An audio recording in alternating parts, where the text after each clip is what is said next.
지난 시간에는 아멘 주 예수의 오시옵소서 라는 제목으로 말씀을 나누었습니다. 오늘은 예수님 그러면 왜 다시 오시는가? 예수님은 오시는데 왜 오시는 건가? 그 제목으로 말씀을 나누기 원합니다. 지난 시간에 예수님이 다시 오신다고 말씀하실 때 신약 성경에서 친히 예수님이 먼저 말씀하신 내용을 나누었습니다. 마태복음 25장 31절 말씀입니다. 우리 함께 합독하겠습니다. 인자가 자기 영광으로 모든 천사와 함께 올 때 자기 영광의 보좌에 앉으리니. 또 사도 바울을 통해서 예수님이 다시 오심을 말씀했습니다. 디모데전서 6장 13절 14절 말씀입니다. 우리 함께 합독하겠습니다.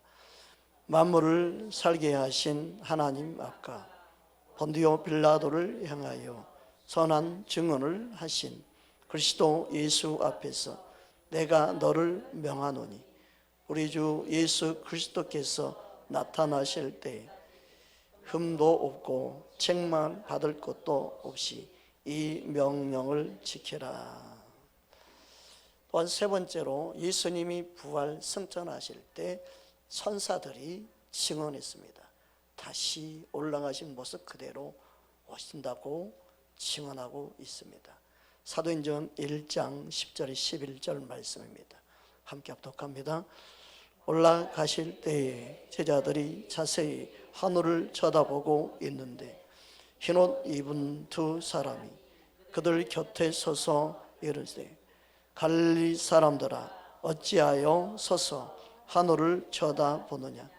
너희 가운데서 하늘로 올라지 이 예수는 하늘로 가심을 본 그대로 오시리라 하였느니라. 이처럼 예수님의 말씀 그 자체에 확실하게 증거하고 있습니다. 예수님은 다시 오신다고 말씀하고 있습니다. 그러나 그때와 그 시는 우리는 알지 못합니다. 그러나 분명히 예수님은 다시 오십니다. 그렇다면 예수님은 왜 다시 오시는가 하는 것입니다. 다시 오시는 예수님이 목적이시 오실 것입니다.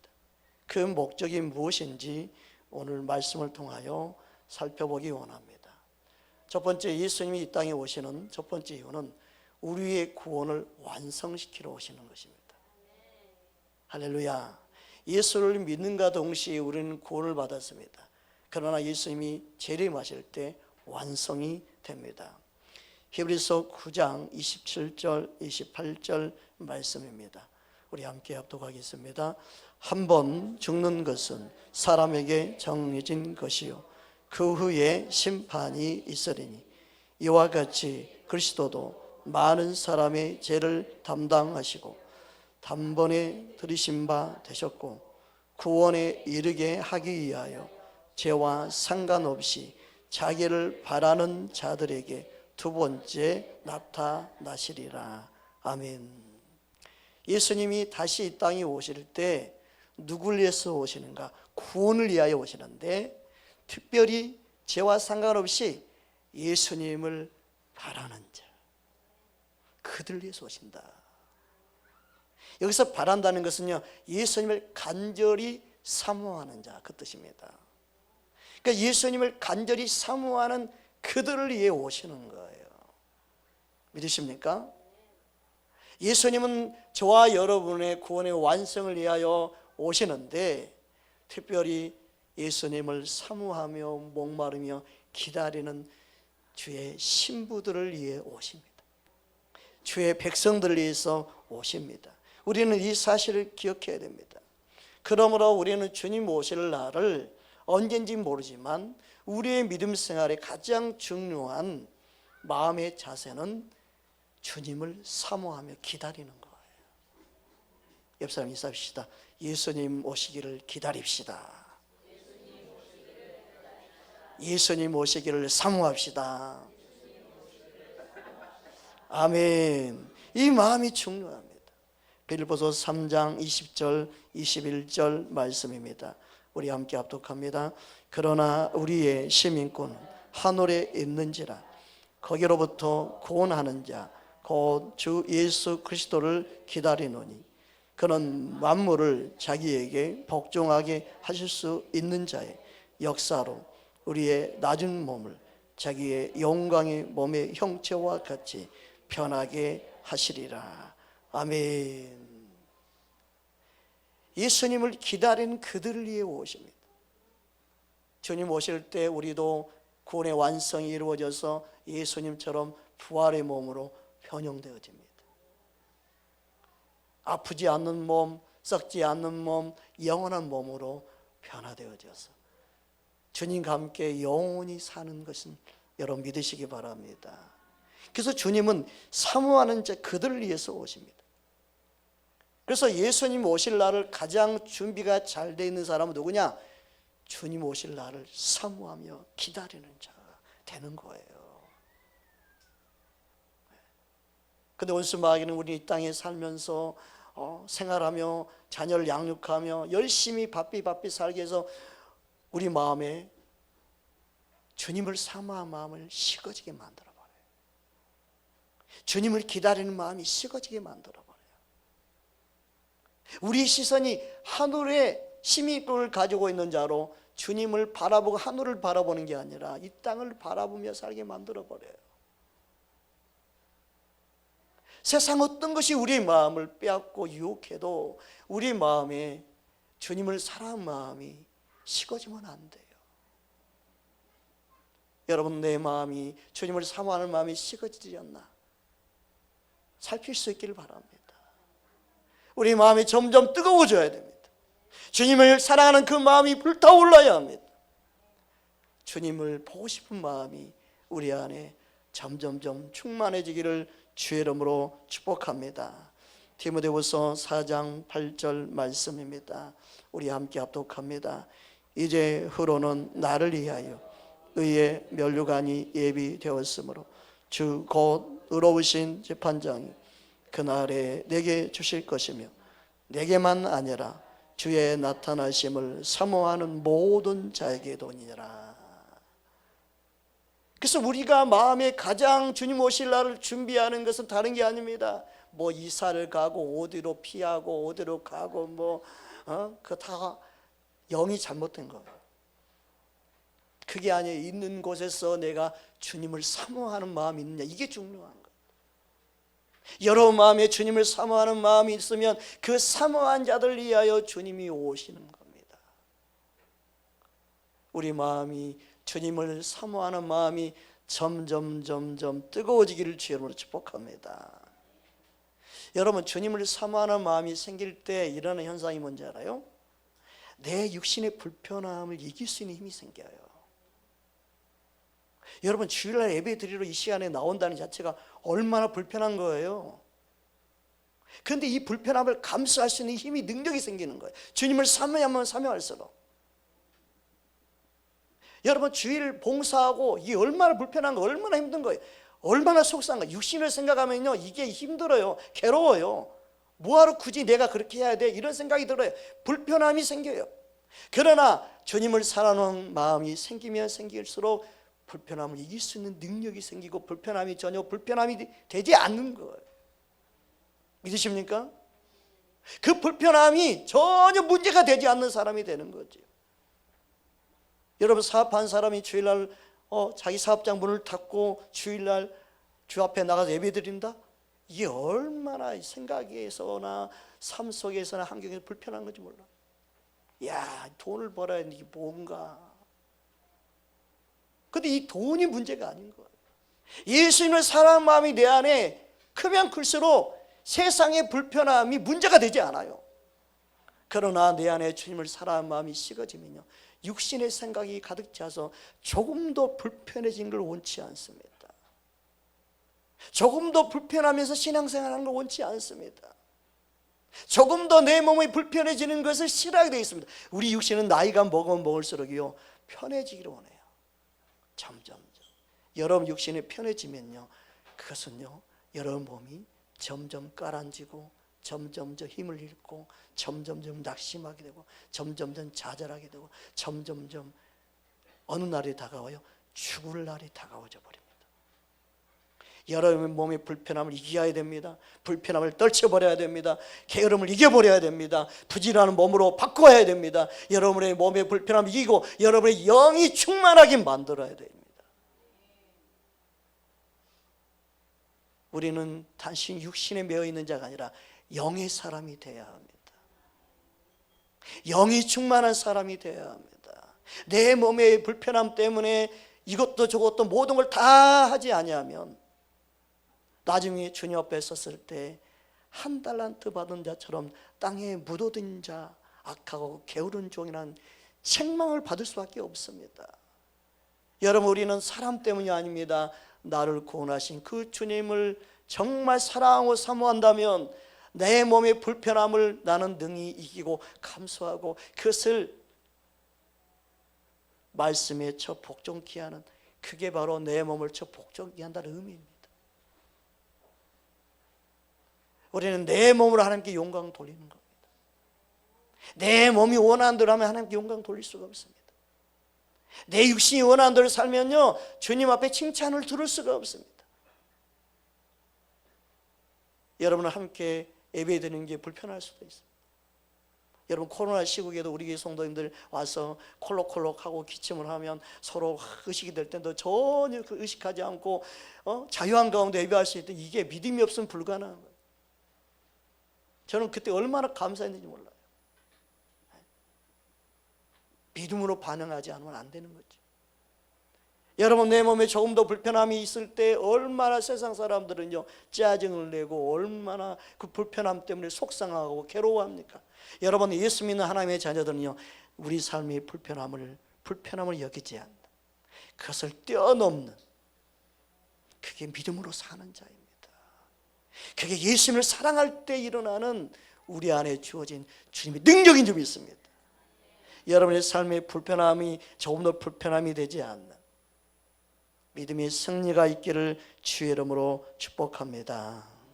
두 번째로, 주께서 성도들을 통하여 영광을 받으시기 위해서 오시는 것입니다.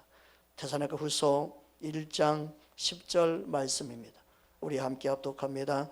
그날에 그가 강림하사 그의 성도들에게서 영광을 받으시고 모든 믿는 자들에게서 놀랍게 여김을 얻으시리니 이는 우리의 증거가 너희에게 믿어졌음이라. 아멘.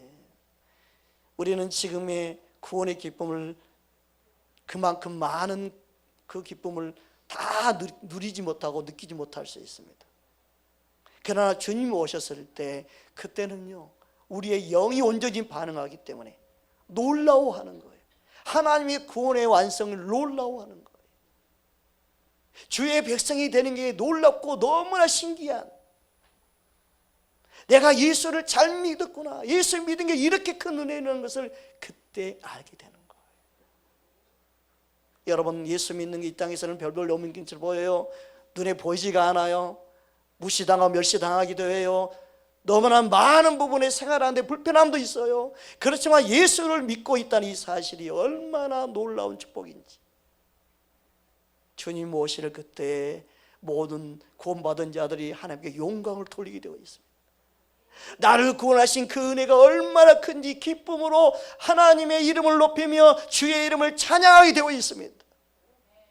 구원받은 자가 누가 시켜서 하는 것이 아니라 구원의 감격과 그 은혜가 너무나 커서 주의 이름을 높이며 찬양하며 경배하는 놀라운 역사가 일어난다는 거예요. 주님 그 영광을 받으시기 위해서 오십니다. 주의 백성들이 기뻐하며 출구하는 그 모습을 통해 주님의 영광을 받으시는 겁니다. 할렐루야.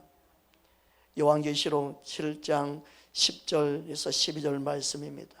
우리 함께 합독합니다.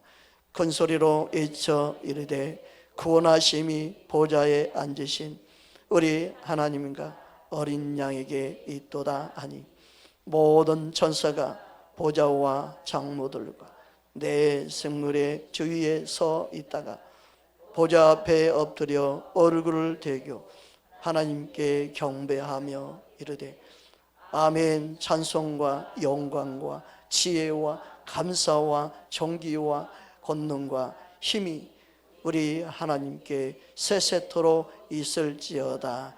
아멘 하더라.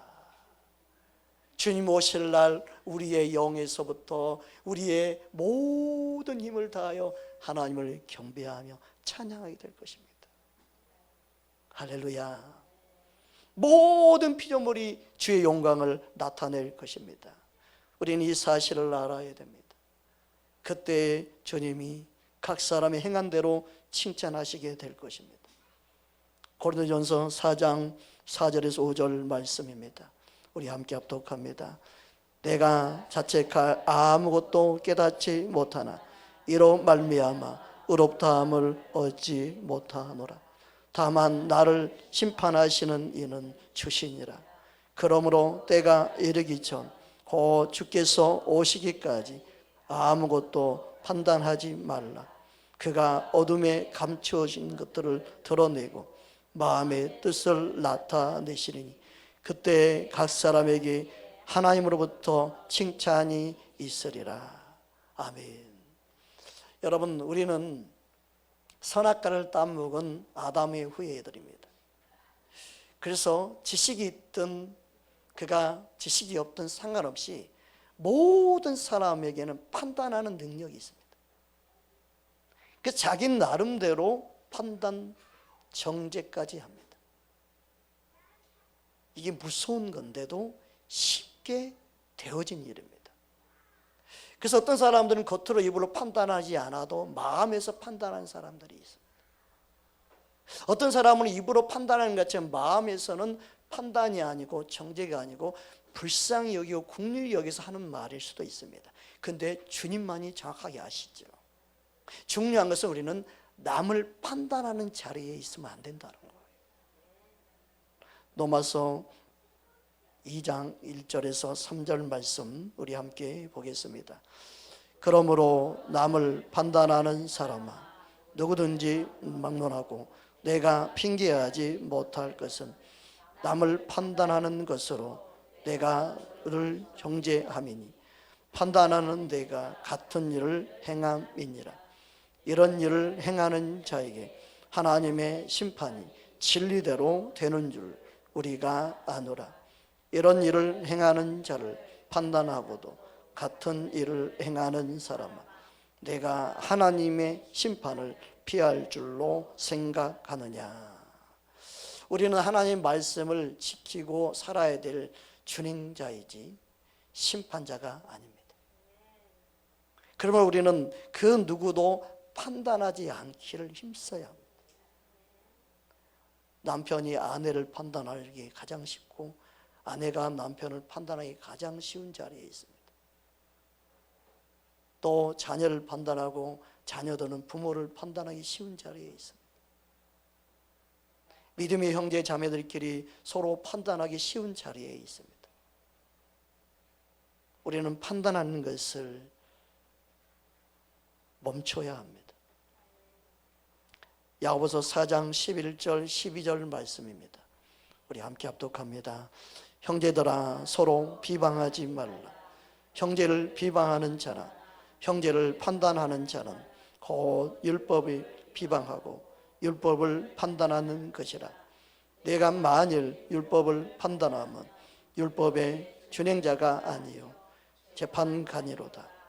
입법자와 재판관은 오직 한 분이시니 능히 구원하기도 하시며 멸하기도 하시느니라. 너는 누구기에 이웃을 판단하느냐. 우리의 가장 가까운 이웃이 내 아내, 내 남편, 내 가족입니다. 여러분, 우리는 가정 안에 가족을 가장 판단을 잘하고 비판하고 정죄할 때가 많습니다.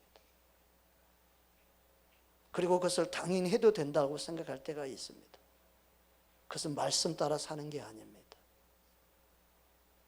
우리는 판단하는 죄를 더 이상 짓지 말아야 합니다.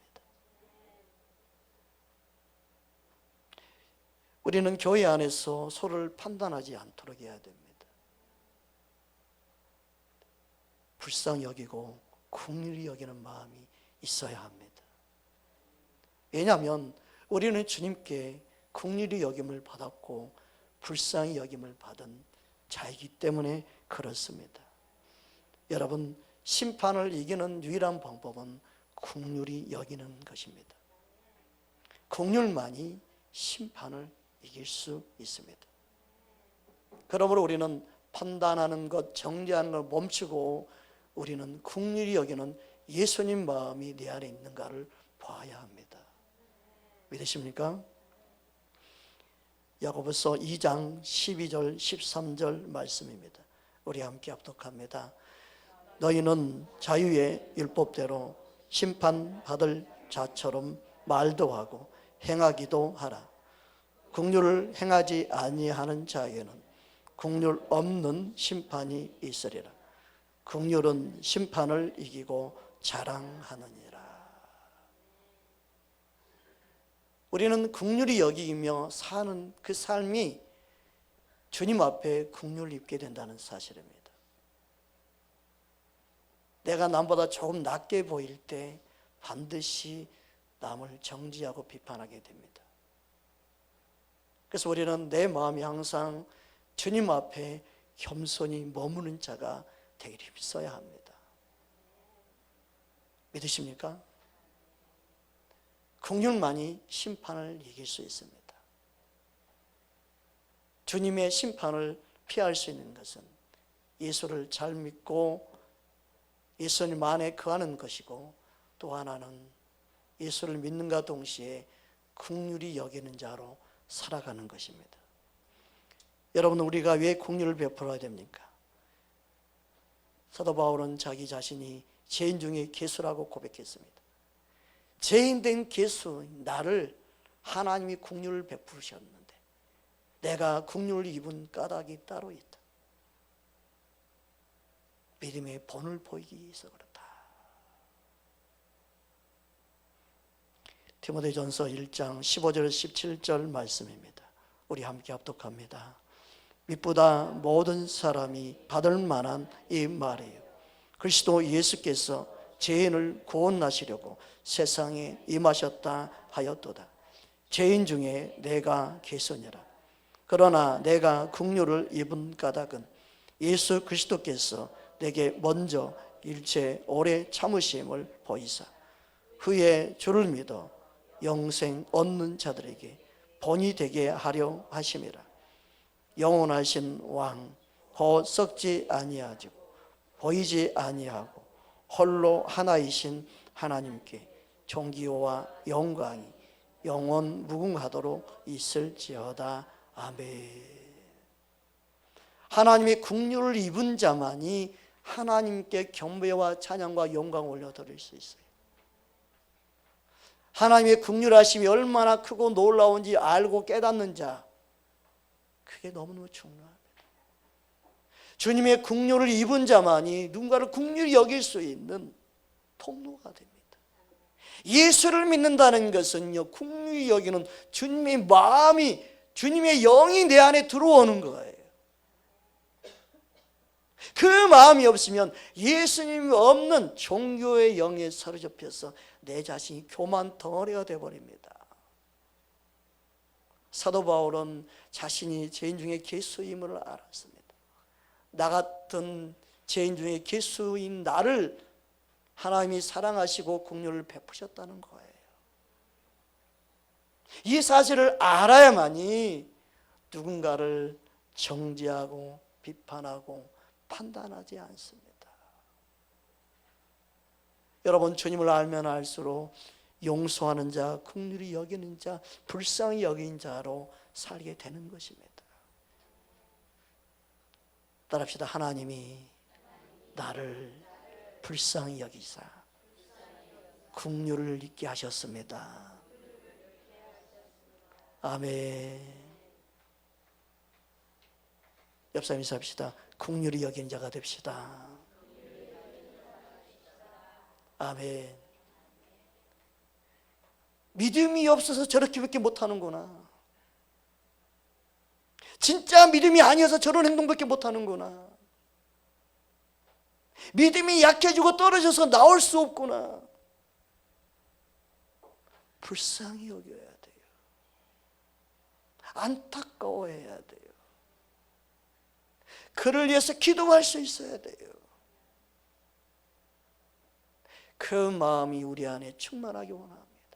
그 긍휼적인 마음이 있을 때 가정이 지켜집니다. 부부관계나 모든 사람과의 관계, 가정 안의 모든 관계 회복되어지는 겁니다. 제가 고등학교 3학년 때 받은 상처가 있습니다. 그런데 삼각산을 기도할 때 주님이 긍휼히 여기는 마음을 부어주셨습니다. 내 부모에 대한. 아니 내가 아무것도 잘못한 게 없는데요. 내가 왜 그렇게 해야 됩니까? 내가 왜 잘못했다고 해야 됩니까? 부모에 대해서는 따지고 묻는 게 아니다. 너의 부모니까 자녀된 도리를 너는 해라. 너는 감히 부모를 정죄하고 판단할 수 있는 자가 아니고 부모를 부모답게 여겨야 된다. 그래서 엉엉 울면서 주의 성령이 내게 임하니까 회개를 시키더라고요. 그리고 아버지 앞에 찾아가서 무릎 꿇고 제가 잘못했습니다. 근데 그 아버지는 기분이 상했는지 일어나 버렸어요.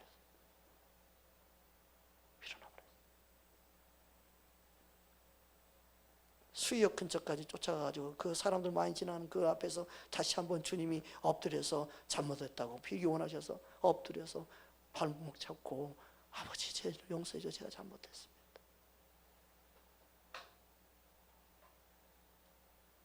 그때 아버님이 내가 잘못했지 너가 뭐 잘못한 거 있냐 그러면서 용서해 주었습니다. 그 이후로는 한 번도 부딪힌 적이 없습니다. 그냥 무조건 순종, 그 전에도 순종했던 것처럼 그냥 기꺼이 순종했습니다. 여러분, 하나님 은혜가 임해야만이 변화되어지고 은혜가 임해야만이 주님의 뜻을 알게 돼요. 우리는 잘못된 행동을 하고 판단하면 무조건 정죄부터 들어갑니다. 판단부터 들어갑니다. 주님 오실 날을 준비해야 한다면 우리는 사랑으로 행하는 법을 배워야 합니다.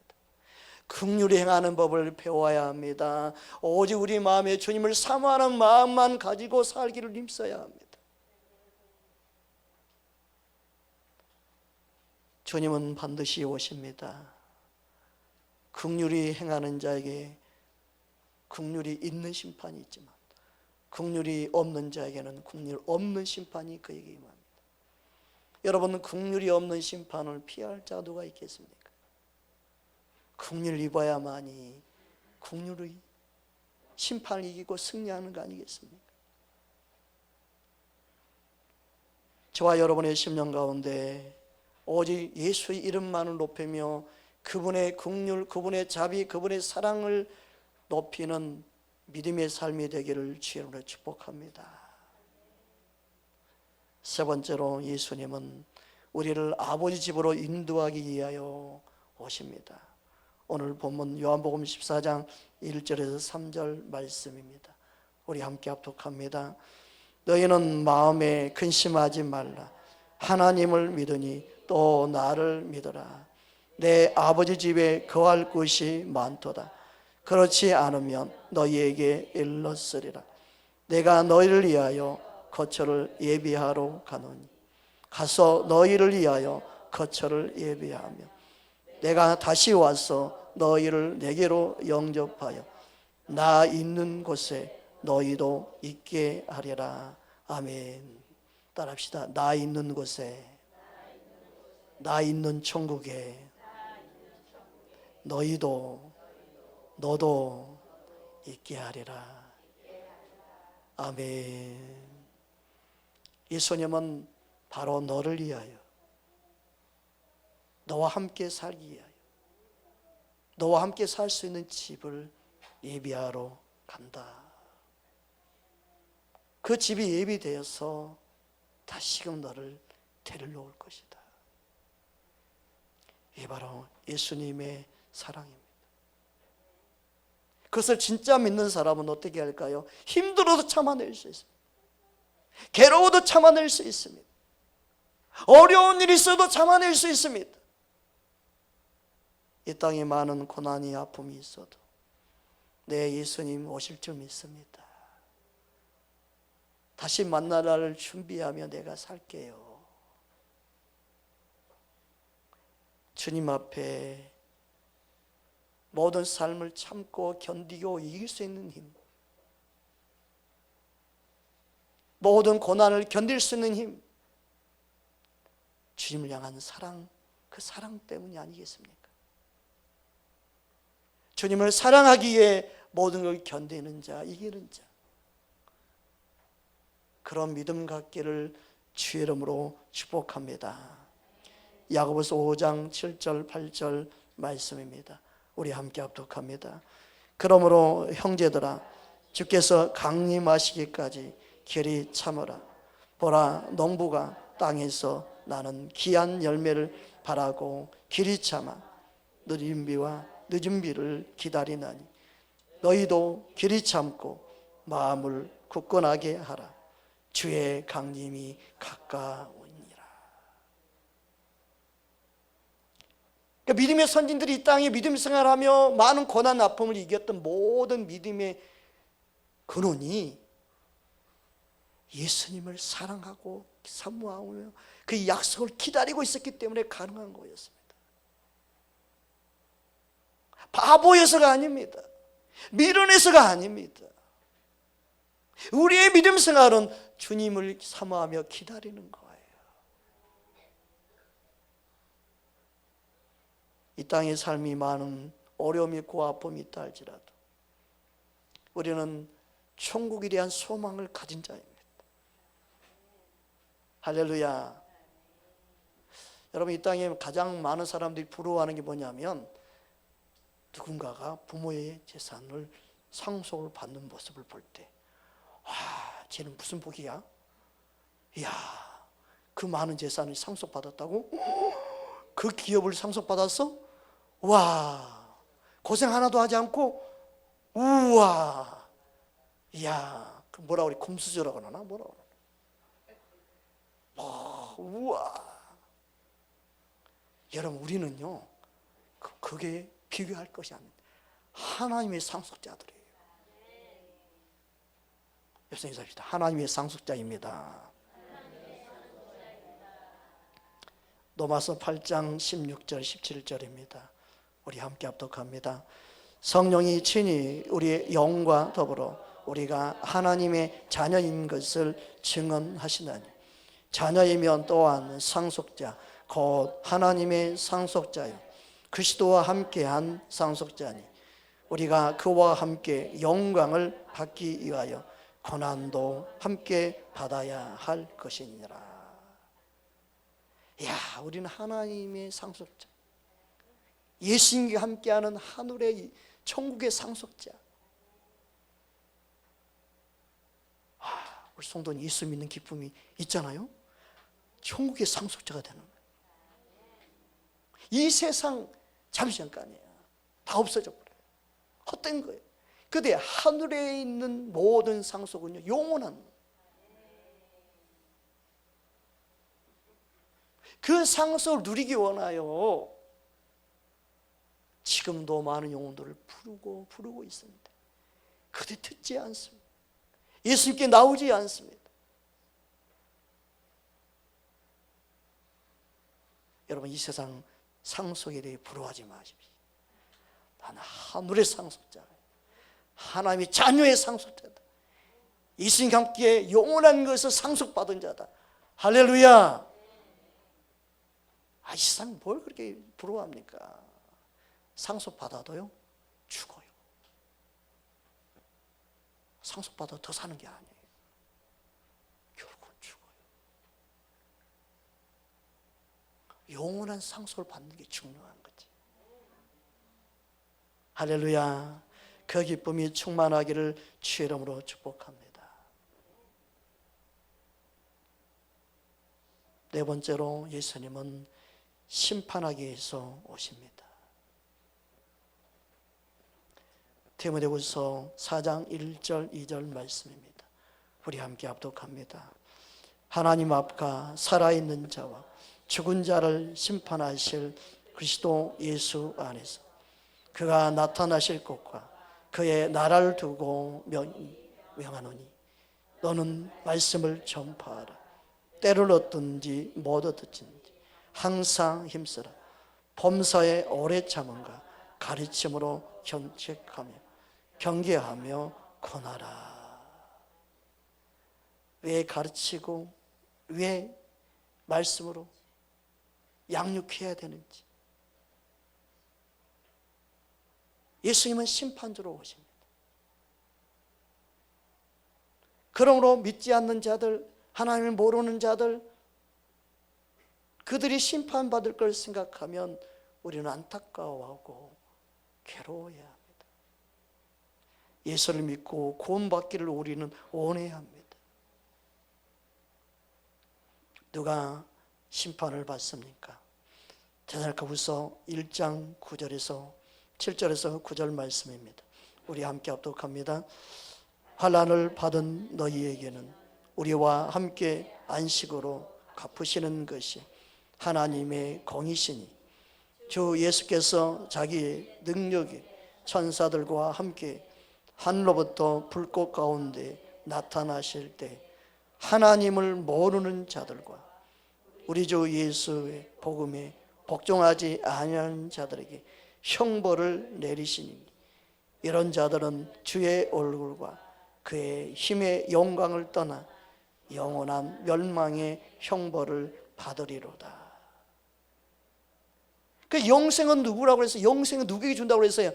영생은 유일하신 하나님과 그가 보내신 자 예수 그리스도 아는 그들에게 영생이 주어지는 거예요. 그래서 우리는 그냥 교회에 다니는 게 중요한 게 아니라 예수님을 알기를 원해야 돼요. 복음을 아는 자, 하나님을 알기를 원해야 돼요. 그분의 사랑과 그 긍휼을 입어야 돼요. 그 은혜와 사랑을 깨닫고 내가 긍휼을 입었구나, 내가 사랑을 입었구나, 그걸 깨닫는 자가 돼야 돼요. 그 은혜 없이 내가 구원받을 수 없음을 아는 자가 돼야 돼요. 주님을 아는 자, 주님의 사랑을 아는 자, 그들이 심판을 받지 않고 구원받는 것입니다. 그러므로 요한복음 3장 16절 18절에 다음같이 말씀하는 것입니다. 우리가 잘 알고 있는 말씀이죠. 함께 합독합니다. 하나님이 이 세상을 이처럼 사랑하사 독생자를 주셨으니 이는 그를 믿는 자마다 멸망하지 않고 영생을 얻게 하려 하심이라. 하나님이 그 아들을 세상에 보내신 것은 세상을 심판하려 하심이 아니요 그로 말미암아 세상이 구원을 받게 하려 하심이라.